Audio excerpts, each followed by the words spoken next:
ధరణి ఇంకోటి బాగా ఘోరంగా మన తెలంగాణ వచ్చిన తర్వాత భూ సమస్యల మీద ధరణి దాని మీద చాలా ఘోరంగా జరిగింది. ఎందుకంటే అది అస్తవ్యస్తంగా ఉంది. ఎంతమంది దగ్గర 2 లక్షల మంది కూడా ఇబ్బంది ఉంది. దాని మీద సమస్యల పరిష్కారానికి ఒకే చట్టం కావాలని ప్రస్తుతం 100కు పైగా చట్టాలు ఉన్నాయి.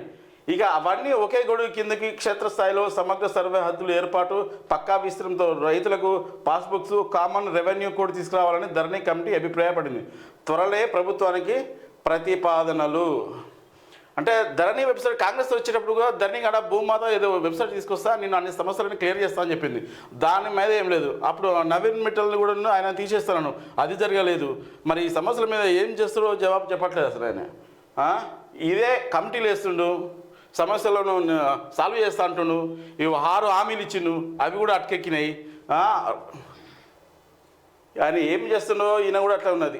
రాష్ట్రంలో భూ సమస్యల పరిష్కారానికి కామన్ రెవెన్యూ కోడ్ తీసుకురావాలని ధరణి కమిటీ అభిప్రాయపడింది. ఇప్పుడు భూ చట్టాలన్నింటి ఒకే గొడుగు కిందకి తీసుకువచ్చి భూ సమస్యలకు శాశ్వత పరిష్కారం చూపాలని భావిస్తుంది.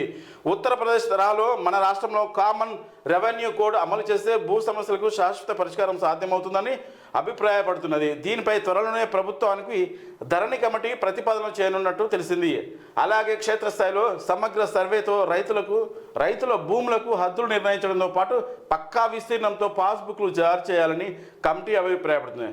అదేవిధంగా గ్రామ స్థాయిలో రెవెన్యూ యంత్రాంగం ఉండాలని పేర్కొంటుంది. త్వరలో ఈ సిఫారసులను ప్రభుత్వానికి అందజేయనున్నట్టు తెలిసింది. ఈ ధరణి మీద ఎంత గోల్మాలంటే, ఇది కలెక్టర్లకు అధికారం ఇచ్చారు. తర్వాత ఈ ఎంఆర్ఓ వీళ్ళు ఏంటంటే వాళ్ళ మీద భారం పడకుండా ఈ ఓ సిస్టమ్ మీద ఆపరేటింగ్ చేసే వ్యక్తి మీద ఆధారపడరు. వాళ్ళే చేస్తారు, మాకు సంబంధం లేదన్నట్టుగా వాళ్ళు దులిపేసుకునే కార్యక్రమం చేస్తున్నారు. అది మెయిన్ లాగిన్ పాస్వర్డ్ అథారిటీ దగ్గర ఉంటుంది. ఆ అథారిటీ లాగిన్ ఇస్తేనే కదా, లాగిన్ చేస్తేనే వాళ్ళు చేస్తారు. వాళ్ళు చేయండి వీళ్ళు ఏం చేయలేరు కదా. ఈ తొందరగా సమస్యలు కొలికి రావాలని కోరుకుంటున్నాం. సింగరేణిలో వారసత్వ ఉద్యోగాలకు ఏజ్ లిమిట్ పెంపు 35 నుంచి 40 ఏళ్లకు పెంచిన యాజమాన్యం. ఇది అంటే ఉద్యోగం చేసి సింగరేణిలో ఉద్యోగం చేసేటప్పుడు ఎవరైనా చనిపోతే వాళ్ళ వారసులు కొడుకు కానీ వాళ్ళ మనవాళ్ళు కానీ వాళ్ళ కోసం అని ఉండేది. వాళ్ళ ఏజ్ లిమిట్ తక్కువ ఉండే, ఇప్పుడు 35 నుంచి 40 ఏళ్ళు పెంచారు. అంటే 5 సంవత్సరాలు సరిచింది. అంటే దీనివల్ల ఉపయోగం జరుగుతుంది. 2018 మార్చి నుంచి వర్తింపు. సింగరేణి సీఎండీ బలరాం ఉత్తర్వులు. దాదాపు 700 మందికి లబ్ధి. ఇచ్చిన హామీ నిలబెట్టుకున్న సీఎం రేవంత్ రెడ్డి. ఇది మాత్రం నిర్ణయం మంచిదేనా? ఇది మంచి నిర్ణయమే.